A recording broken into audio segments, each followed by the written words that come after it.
అయినా, రేవంత్ రెడ్డి లైఫ్ అయినా, నరేంద్ర మోడీ లైఫ్ అయినా, కేసీఆర్ లైఫ్ అయినా, జగన్మోహన్ రెడ్డి లైఫ్ అయినా మనకు చెప్తున్న వాస్తవాలు అవి. ఇక ఇండియన్ ఎక్స్ప్రెస్ 2025 జాబితాలో 73rd పొజిషన్ దక్కించుకున్న పవన్ కళ్యాణ్ గురించి కూడా మాట్లాడుకుందాం. అపజయాల బాటలో విజయ తీరాలకు చేరిన అలుపెరగని నాయకుడు అంటూ ఇండియన్ ఎక్స్ప్రెస్ అభివర్ణించింది సార్. సో పవన్ కళ్యాణ్ ఈ మధ్యకాలంలో విజయకేతనం సభలో కూడా మాట్లాడారు, కన్నడ, తమిళ్లో మాట్లాడారు, అండ్ దక్షిణ భారతదేశంలో ఉన్న ఆలయాల సందర్శన చేశారు. తర్వాత అంటే సౌత్ ఇండియా ఫోకస్గా పవన్ కళ్యాణ్ వ్యూహాత్మకంగా వెళుతూ ఉన్నట్టుగా కనిపిస్తోంది. So Pawan Kalyan south India focus వెనుక ఉన్న వ్యూహం ఏంటి? అంటే టూ ఎర్లీ టు సే. యాక్చువల్గా మీరు అన్నట్లు కొంత సౌత్ ఇండియా వైపు చూస్తున్నాడు, ఫోకస్ అన్నాడు కన్నా చూస్తున్న మాట నిజం. మీరు అన్నది ఇటీవల మనం కూడా మాట్లాడుకున్నాం. తమిళ టీవీకి ఇచ్చిన ఇంటర్వ్యూలో క్లియర్గా మీరు తమిళనాడులో కూడా జనసేన పెడతారా అంటే రూల్ అవుట్ చేయలే. సో డెఫినెట్గా ఇంటెన్షన్స్ ఉంటే ఉండవచ్చు, లేదని అనలేము. కానీ బట్ వెరీ ఎర్లీ ప్రిడిక్షన్ ఏం జరుగుతుంది, పవన్ కళ్యాణ్ జనసేన ఆంధ్రప్రదేశ్ దాటి ఇతర రాష్ట్రాల్లో పెడితే అంత ఈజీ కూడా కాదు. ఇలా చాలా అనుభవాలు ఉన్నాయని గతంలో కూడా చెప్పాను. Samajwadi party, Trinamool Congress, Nationalist Congress party, ఇలాంటి పార్టీలు చాలా ప్రయత్నాలు చేసి తమ కోర్ స్టేట్ దాటి పెద్దగా ఎక్స్పాండ్ కాలేదు. బహుజన్ సమాజ్ పార్టీ లాంటి పార్టీలు కూడా తన కోర్ స్టేట్ అయిన యూపీ దాటి పెద్దగా ఎక్స్పాండ్ కాక ఆఖరికి యూపీలోనే వీక్ అయ్యాయి.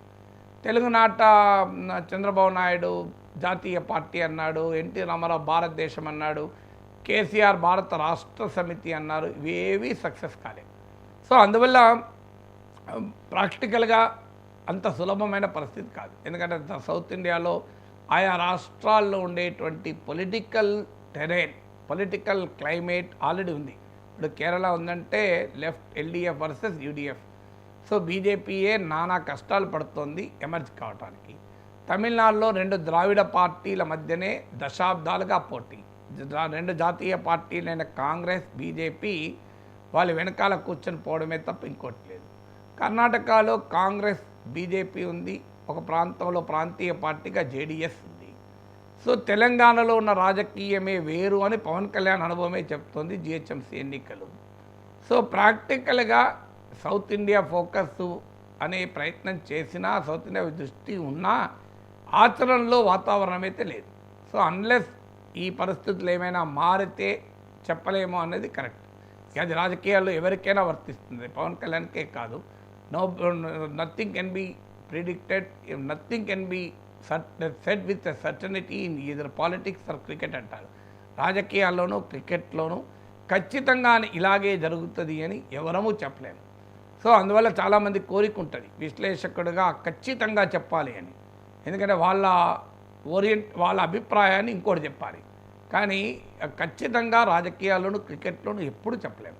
సో అందువల్ల but very very rare possibility ఇప్పుడున్న రాజకీయ సినారియోలు. అందువల్ల అయితే ఏమవుతుంది, భారతీయ జనతా పార్టీకి కర్ణాటక మినహా సౌత్లో ప్రామినెంట్ ఫేస్ లేదు. మీకు తమిళనాడులో అన్నామలై ఉన్నా ఇది వెరీ కాంట్రవర్షియల్ ఫిగర్. అన్నామలైకి తమిళసాయి, ఆడ ఉన్న తమిళనాడులో ఉన్న బీజేపీ మురుగన్. సో నలుగురు నాయకుల మధ్యనే పోటీ. తెలంగాణలో మీకు బండి సంజయ్ లాంటి హిందుత్వలో కాస్త ఇమేజ్ ఉన్నటువంటి నాయకుడు ఉన్నా, సో బండి సంజయ్ 2 అడుగులు వేస్తా అంటే ఆయన 3 అడుగులు వెనక్కి లాగే పార్టీ నాయకులే ఉంటారు ఇక్కడ. దానికి క్లాసిక్ ఎగ్జాంపుల్ ఆయన పార్టీ అధ్యక్షుడిగా తొలగించడంలో అదొక ఉదాహరణ.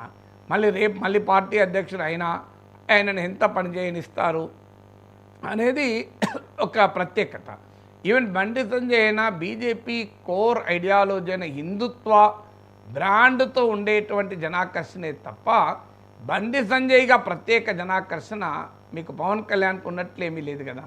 సో అందువల్ల మీకు సౌత్లో కర్ణాటకలో Yeddyurappa was the most powerful charismatic iconic leader. Lingayat నాయకుడిగా ఆయన ఐకానిక్ లీడర్. కానీ యడియూరప్ప తరం అయిపోయింది. ఆయన ఎంత ఐకానిక్ లీడర్ కర్ణాటక బీజేపీలో అంటే ఆఖరికి ఇప్పుడు వారసత్వ రాజకీయాలు రోజు విమర్శించే భారతీయ జనతా పార్టీ ఆఖరికి ఆయన కొడుకునే పార్టీ రాష్ట్ర అధ్యక్షుడు చేయాల్సి వచ్చింది. సో ఆయన మధ్యలో బీజేపీ నుంచి వెళ్ళిపోయి కర్ణాటక జనతా పక్షాన్ని పార్టీ పెట్టి తిరిగి బీజేపీలోకి తీసుకొని ఆయన ముఖ్యమంత్రి చేయాల్సి వచ్చింది.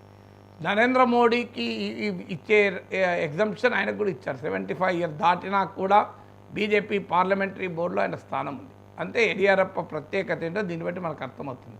కానీ యడియూరప్ప అయినా కర్ణాటక దాటితే ఏమీ లేదు, అందులో లింగాయత్ కమ్యూనిటీ దాటితేనే ఏమీ లేదు. మళ్ళీ కర్ణాటకలో యడియూరప్పకు 4 పోటీ ఉంటారు.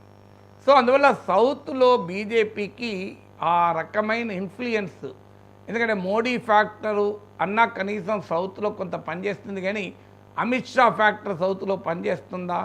సో సౌత్లో ఉన్నటువంటి ఈ డ్రాబ్యాక్ హిందీ అనే యొక్క అబ్స్టాకిల్ దాటి, సో నార్త్ ఇండియన్ కల్చర్ వేరు, నార్త్ ఇండియన్ లాంగ్వేజ్ వేరు, నార్త్ ఇండియన్ పాలిటిక్స్ వేరు, నార్త్ ఇండియాలో పనిచేసేటువంటి అంశాలు వేరు. అందుకే మీరు గమనించండి, అమిత్ షా లాంటి వాళ్ళు అంత వ్యూహరచన విశారదుడైనా మీకు సౌత్లో కరెక్ట్గా స్ట్రాటజీస్ వేయలేరన్న దానికి తెలంగాణలో అంది వచ్చిన అవకాశాన్ని కోల్పోయిన తీరు చూస్తే మనకు అర్థమవుతుంది.